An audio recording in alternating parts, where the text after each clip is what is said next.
We have some exciting news from the Demand Project. We've acquired property that's going to bring... From the very beginning, when we started the Demand Project in 2013, we said we would not be brick and mortar, we would not house anyone. And then in 2017, we're doing our very first Beyond Awareness Educational Summit. And this guy walks up to Jason and he says, I feel that I was led to come to you and donate this campus. And he said, it's 54 acres, 9 buildings, and it's our old campus, and we're looking for somebody to take over. We go through the most beautiful parts of Oklahoma, and then there it is.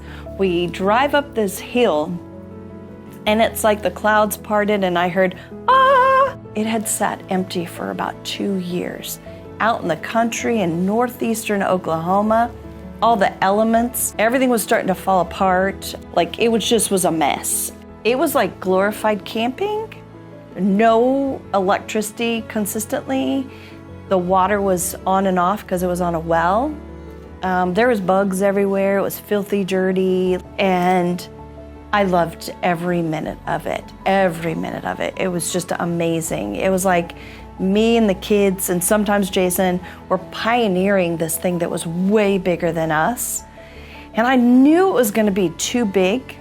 I did. But the excitement about the potential for what we were about to do and the honor that the Lord was going to entrust into us, this massive campus for young girls 11 to 17 to find new hope, new vision, new identities, new opportunities, was just beyond what anyone could imagine. So I had to find people, fellow visionaries, to be able to come up and help, and because there was no money to pay anybody to do anything. Everything from the toilets to the beds to the bedding to the paint to everything had to be donated. And so people had to believe that we were really going to do this. And there was a lot of people that did not believe. Let me tell you, there were days where I was out there all by myself looking off in the distance saying, where's everybody at, Lord? Because it took a lot. This young girl had a group of people and she said, we're coming up. And she brought like 20 plus people. That was my very first work crew. That first year was pretty rough. I only had a few people coming out. We had people that donated all the carpet, but then we had to find somebody to lay the carpet. We had people to donate the toilets, but then we had to get people to put in the toilets.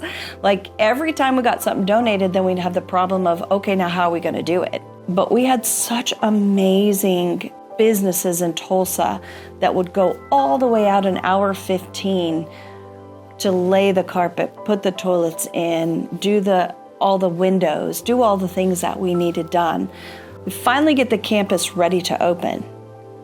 And we've got our first 2 kiddos about to come out there. And that is when we started seeing, okay, now how is the house gonna run and what more do we need? That was a trick because you went from people excited about the possibility and now we're doing the life. You cannot have a program without being licensed through OKDHS. You have to build a whole entire program. How are they going to do school? How are we going to teach life skills? How are we going to have mentors? Where are the therapists going to come from? How are we going to take them on trips? Like what vehicle are we going to use? And how do you change lives with a program? So we start to bring the program to life and we bring one kid on at a time. And then another kid before eventually we have to hire more house guardians, another teacher, and the thing just starts coming to life. It was so amazing. There was one time where we had 3 houses running at one time. They started to set goals for themselves. They started to see that there was an opportunity. We started to take the kids on field trips from the school. We have a campus van. I mean, it was such a miracle. There has been so many setbacks in this entire process. I mean, we're 12 years as an organization, 5 years as a campus. I could spend the next hours telling you about the sacrifices. So sometimes I'll sit and feel, should I really keep doing this?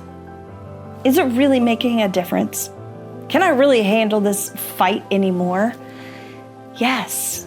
Because if we help one kid, and we've helped lots of kids, but if we had only helped one kid, is it enough? You're darn straight it's enough. One kid is enough for me to dedicate the rest of my life for this. And I can feel it physically and emotionally, because there's no way we're gonna let these kids down. There's multiple kids on our waiting list sitting in a cell in detention because there's nowhere else for them to go. We can only do as much as we can do. So maybe it's you that wants to volunteer to come out to our campus so it's not just a few people on this beautiful 54 acres. You don't have to come all the time, even if it's once a month, even a few times a year. Oh, we'll take it. We'll take everything, even if you can only give a few dollars a month. But if you can give thousands of dollars, give. If you can give millions of dollars, give. Now that we've been doing this for 5 years, we know the process. We know how to keep it safe. We know the money that we need. We have the budget. We have the vision. I have all the future buildings named except that community center for the donor that gives the money can help me name it. But we have it all. It's just we need the staff and we need the finances. But man, you guys, the vision is big, and the lives that we've already changed. Happy birthday, Mount Arukah. We are 5 years old now from opening our doors. So excited, and she is so beautiful. I wanted to give up, but I know I had it. And it's like now I'm about to graduate high school, and it's like, wow, 4 years ago I would not have done that. I've done really good at controlling my anger and at other things I needed to work on. And now that I'm here and almost been a year, it's like, wow, I couldn't have imagined myself being this person.